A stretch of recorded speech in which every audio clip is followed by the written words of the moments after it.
On this Friday night, 35 million people now under lockdown. China's unprecedented quarantine as it tries to contain the coronavirus. Developing tonight, the Centers for Disease Control is reporting the first case of coronavirus has made it here in the U.S. Good afternoon from New York. We're coming on the air with breaking news, very sad news to tell the sports world. The LA Times is reporting that retired Los Angeles Lakers basketball star Kobe Bryant has been killed in a helicopter crash. Officials now say more than 400 people have been sickened and 9 people have died. Well, as of today, all but a handful of states have issued stay-at-home orders in an effort to keep people safe during this pandemic. Most cases in the world are now in the United States, where the number of infections stands at more than 230,000, 5,500 deaths and counting. Back here now to that other major story we are following tonight. Investigators looking closely at surveillance video appearing to show the final moments of Ahmaud Arbery just before he was shot and killed by a father and son who said they were trying to make a citizen's arrest. To Brunswick, Georgia now, where hundreds of people gathered today demanding justice in the shooting death of Ahmaud Arbery.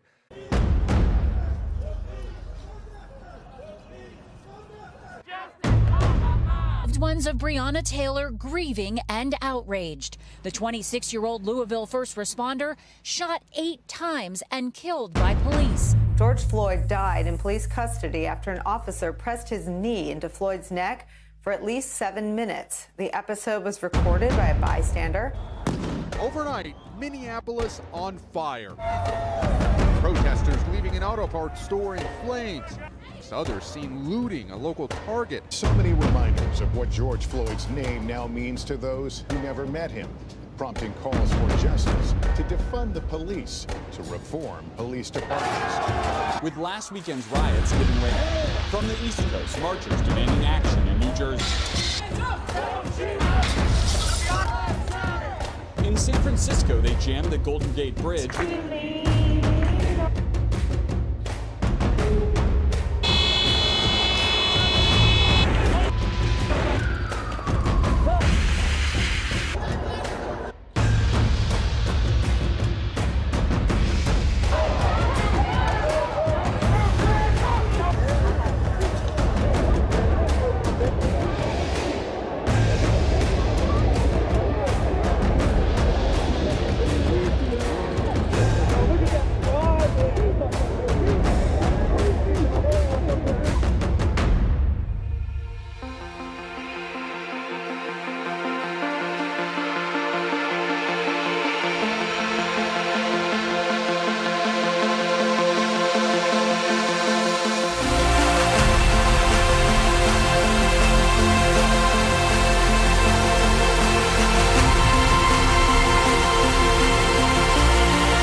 A part of the heart of the Denver Dream Center, again, is the word hope.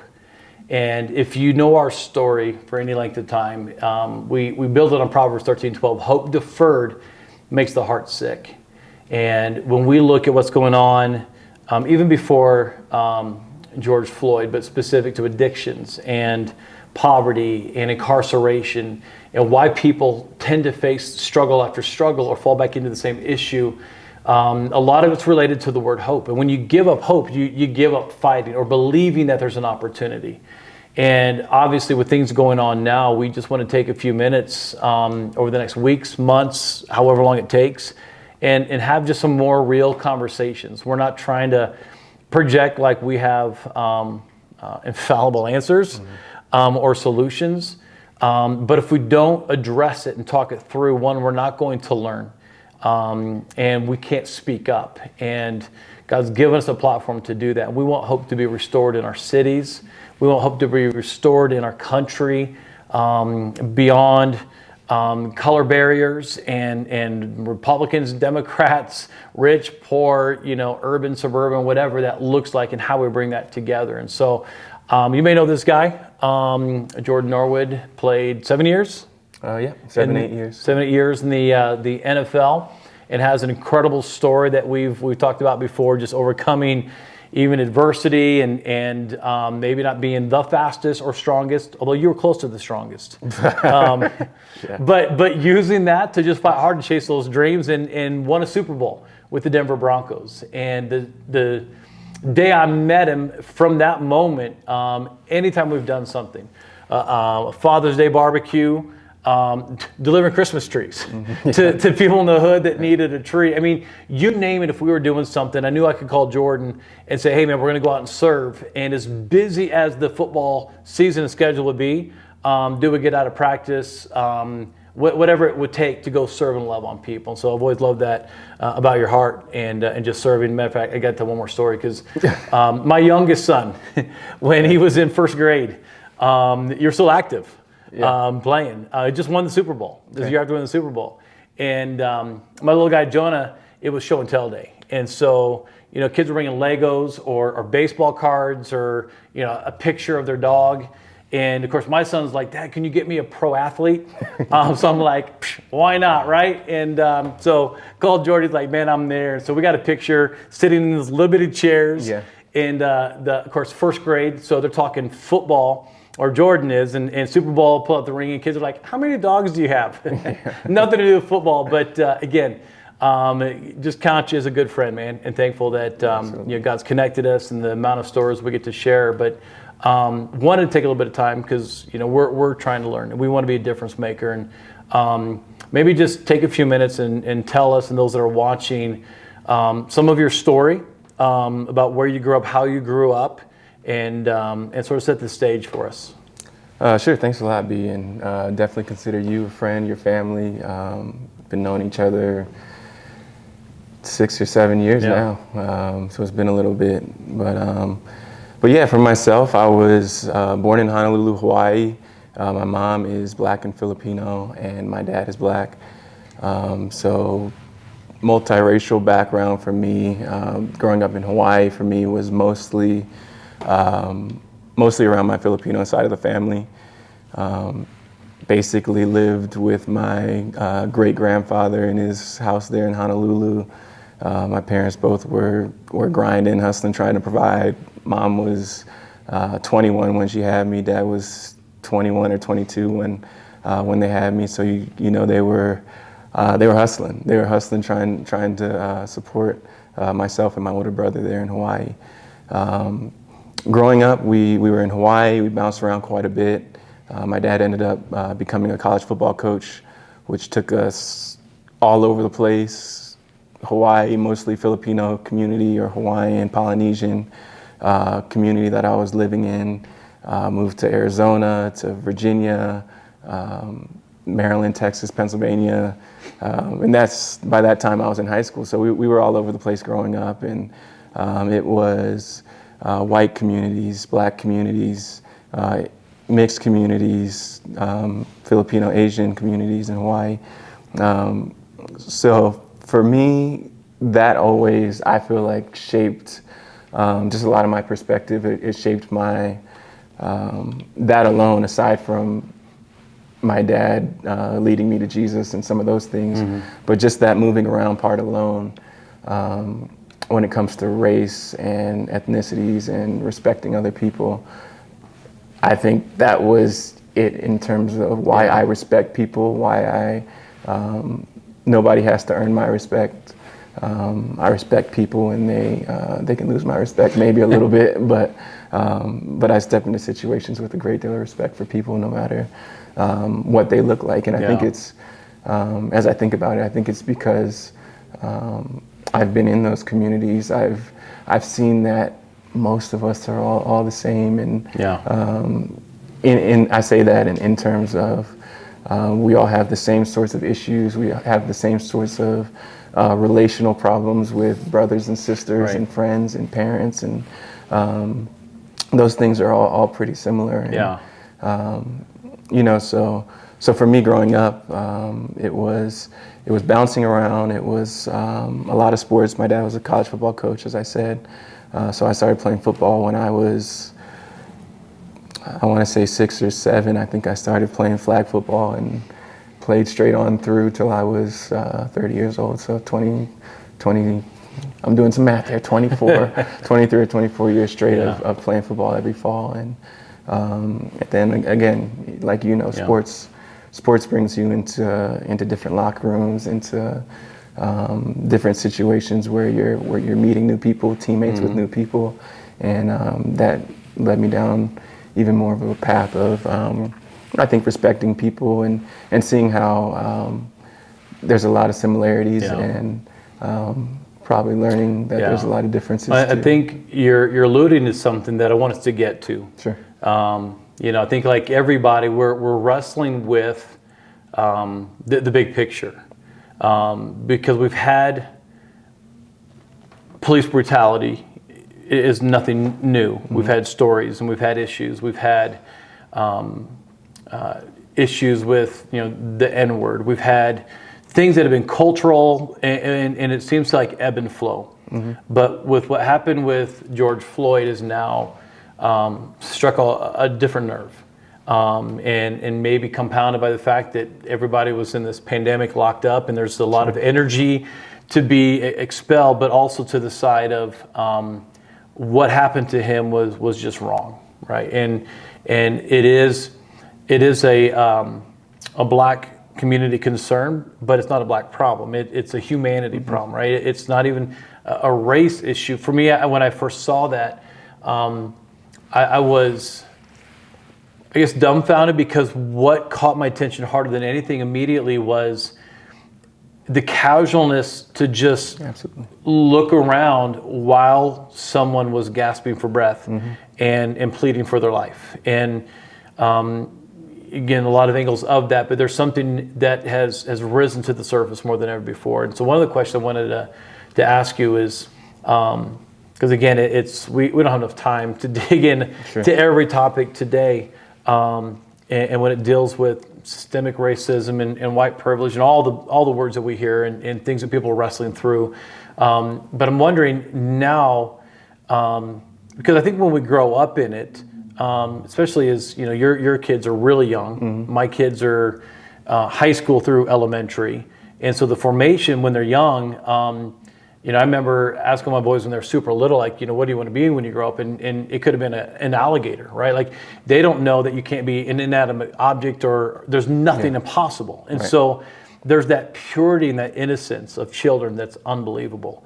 And so what I'm wondering, as you moved from location to location, are you able to look back and were there scenarios that maybe you moved to a certain state or city that, because the hard part is it's hard being the new kid anywhere you go, but going to a new school and fitting in as a young black kid, what was some of that like? Are you able to look back and be like, I get it now, I didn't get it then? I think there were several moves that that come to mind for me as being tough. For me, growing up, I was pretty quiet. I'm still pretty quiet, but that new school, as you can imagine, I don't know if you've done it much or you guys have done it much, but that new school as a 8th grader or 6th grader, that's really intimidating. And especially if it is a predominantly white school, coming there as an African American, I can remember moving from Annapolis, Maryland, when I was in 8th grade, moving from there in a pretty diverse mixed area, moving from there to Texas, to Lubbock, Texas, which is West Texas, where Texas Tech University is. My dad took a job at Texas Tech, and that was by far the toughest move for me, whether it was because I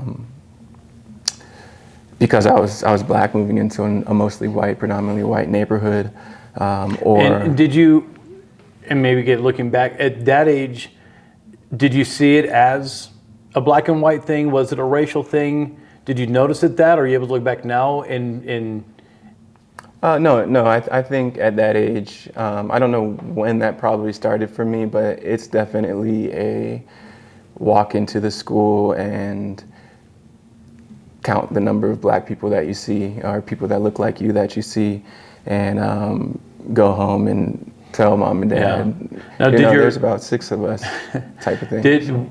And I love your mom and dad. They're awesome. Did they have conversations with you about being a young black kid and going into this all-white school, or how to act, or was that part of? I don't think that particular scenario of kind of coaching me through anything ever came up. There's always certainly conversations about when I started to drive and how to act if I needed to interact with the police at any point. For us, actually, when it came to school and me being quiet and feeling like I was struggling to make friends, and it probably even lent itself to the whole the white-black and racial side of things too. My dad always just encouraged us to get on the basketball court. Get on the football. Sports is sports was and still is. I mean, it's an incredible unifier.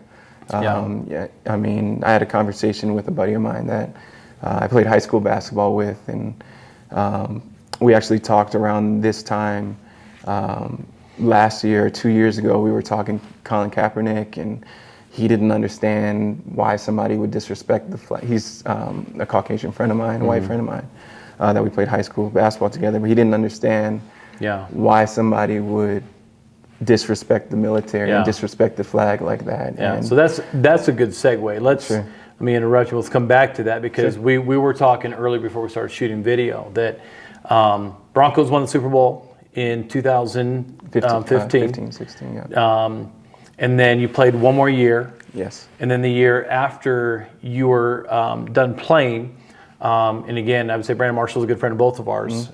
Great guy, I love his story. Again, I wish people knew, right, the depth of who people are, because he's, again, one of those guys that was always willing to come and be at a Father's Day barbecue or hang out with guys getting out of prison, and just a great heart. And the year you were done is the year that he knelt for the national anthem. And we know that that's a big topic again right now. As the NFL is getting ready to kick back up, Drew Brees was asked a question about the flag. I'm sure you read, and so around that topic, again, I was like, what would you have done? I know you've had those thoughts. Right. Yeah, I mean, we talked about it a little bit, but I would like to and hope to think that I would have locked arms there with my brother Brandon and taken a knee and taken a stance against not only just police brutality and that the injustices there in the police system, but just systemic racism across the board in our nation. I think it's obviously needed to be addressed, and to do it peacefully, to do it on a stage where everybody would see you and start talking about it, was a great move, and it got the ball rolling, I think, at that time.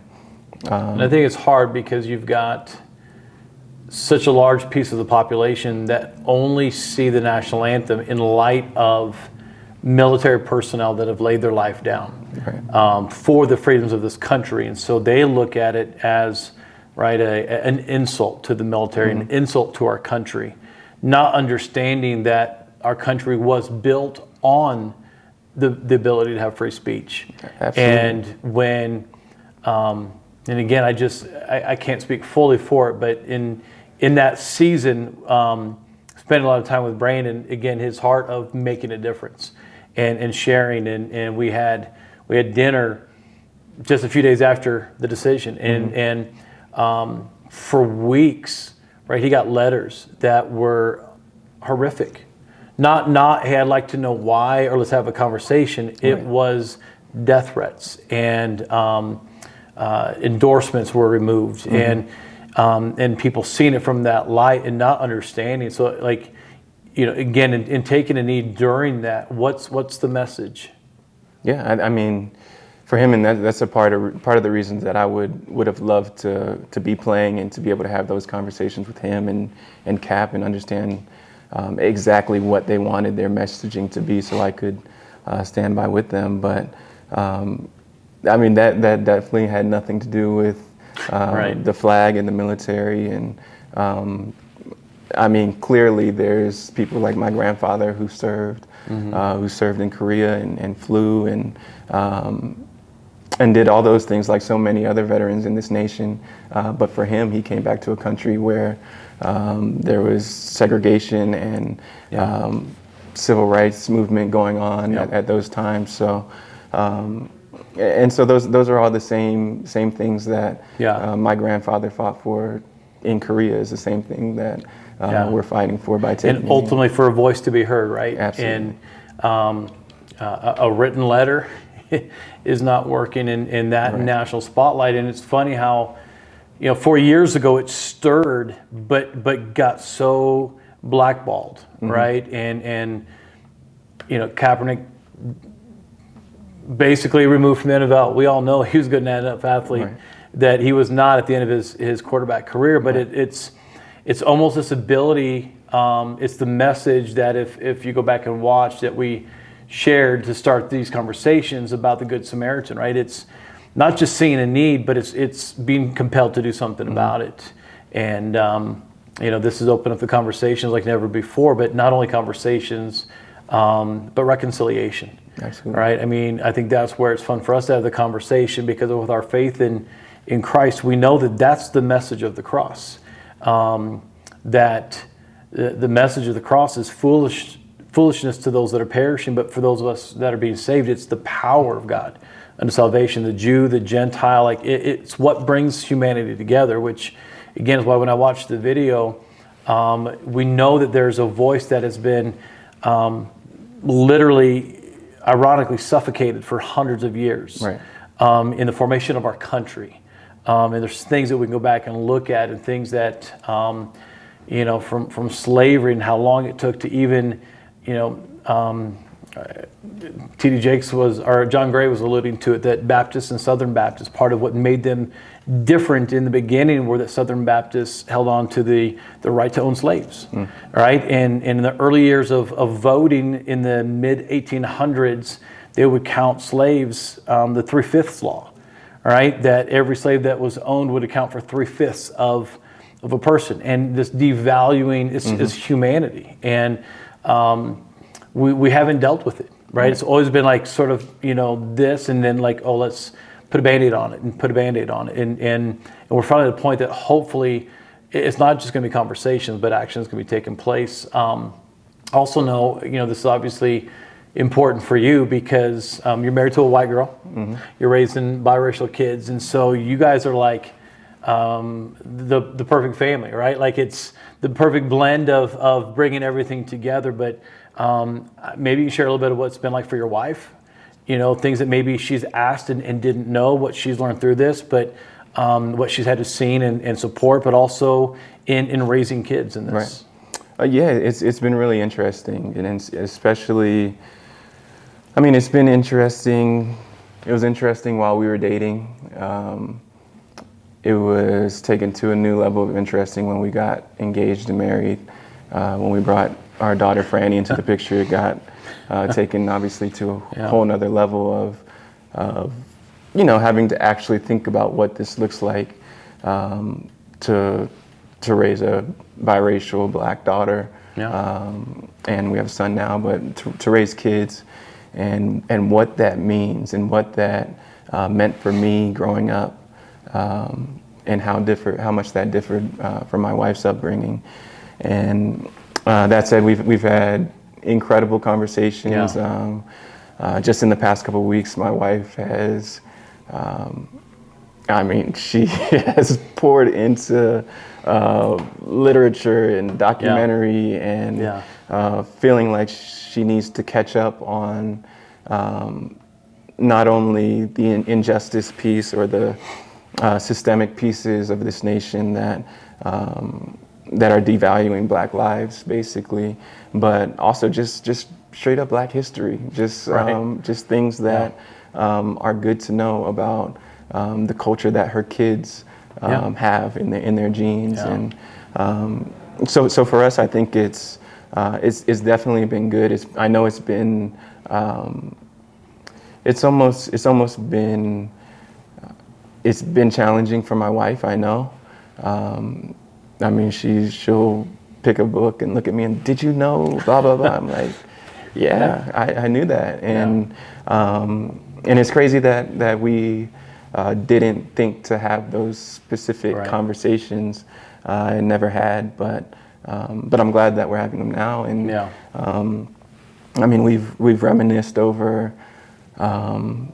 just little things that have come up throughout our relationship before all this, and just simple things like who should try to go into Target and return an item that has already been opened. We knew a long time ago that she's going in to do that. Like, I mean, there's just certain things. And I chuckled, but I've talked to so many of my friends, pastored in LA for 8 years, and it's the absolute truth. Man, I heard a black pastor the other day talk about how he had bought a shirt, got home, and the security tag sensor was still on it. And he was talking about, the reality why I didn't return it is I know what they're going to say when I bring it back. Absolutely. And some of those sound so dumb, but it's the basis of, I think, really things that we've overlooked for so long. Yeah, and the painful part is that those are so dumb and small that those things are happening and going through my mind every day. Yeah. Whether it's where I'm parking, whether it's there's a restaurant that's open that has their umbrellas up, so let's grab our food and sit in front of there. I'd be like, no, we didn't get our food from here. I don't want any problems. Let's go. Let's not sit here. I mean, it's just there's things every day that I'm fortunate enough to be able to have these conversations to a listening ear that my wife wouldn't have thought of those things had we not been together to talk about that. But yeah, I think it's been good. It's been with our kids, it's been a learning experience, and our kids are 4 and 2 years old, so they're probably a little too young to dive in full bore. But we took them to a peaceful protest last week and marched alongside some folks. And my daughter's, who's 4, is just like, I think we should have brought a sign. Everybody has signs here, Dad. And so that's what she got out of it. We didn't bring a sign, so we'll have one next time. But yeah, I mean, we're have the opportunity to raise kids to, no matter what color they are, to love people and to treat people a certain way, the way Jesus would. I love you guys for that. I know there's a lot more to discuss. We're going to have more conversations, but to wrap this one up for now, because I feel like we're sort of just scratching the surface, right? We're barely even getting into it. But is there something from what you've seen or you've walked through, or what you're teaching, and what Aaliyah's learning? If something that the Dream Center, people that are watching, what's some of the practical things that you're like, man, I wish if they would know this, or we could do this, or how to collectively we be part of the solution? I think it starts with asking questions. I think it starts with humbling yourself and knowing that you don't have all the answers and you don't need to, and it's okay if you don't. It's okay that if you don't even know where to start. But I think it's important to prayerfully seek wisdom and ask questions of your peers, of people who don't look like you. That's whether you're black or white or something in between. And I think it's getting to know people personally and going into communities where you're not comfortable. And who knows what that looks like as a young black man in a urban neighborhood. That could mean going out to the suburbs and seeing a probably not happening right now, but an outdoor court where people are playing basketball and just seeing if you can jump in. But I think those conversations are starting to happen though too. And I mean, I've had friends reach out to me that I didn't realize that I was one of their only black friends, and we've had some great conversations. Yeah. So I think that's where it could start. Definitely. Well, thanks, Jordan, for sharing. And we definitely have a lot more to dig into, and that's our prayer. Like we know the answer. But we've drifted a long way from that. Right. And at the heart of sin, I mean, it separates us from a holy God. And when we're separated from God, we become very selfish, right? Very ego, very, very prideful. And I think people, have not wanted to admit certain things because of pride. Yeah. So you're saying if we would just learn to confess, and it's okay. I think, as a white guy, I think sometimes what we've walked through is feeling guilty. Like I'm thinking, it's with everything we've done. Like I don't walk around thinking about slavery and how our country was founded on a daily basis. Mm-hmm. With things going on now, again, I'm reading, I'm researching, and there's things that I sort of vaguely knew, things that I'm learning more about. But I also don't, it's not meant to make. I can't bear the sins of what happened 200, 300, 400 years ago. Yeah. And neither can you, right? We're caught in the middle of reconciliation. Right. And how do we learn to forgive, accept, learn?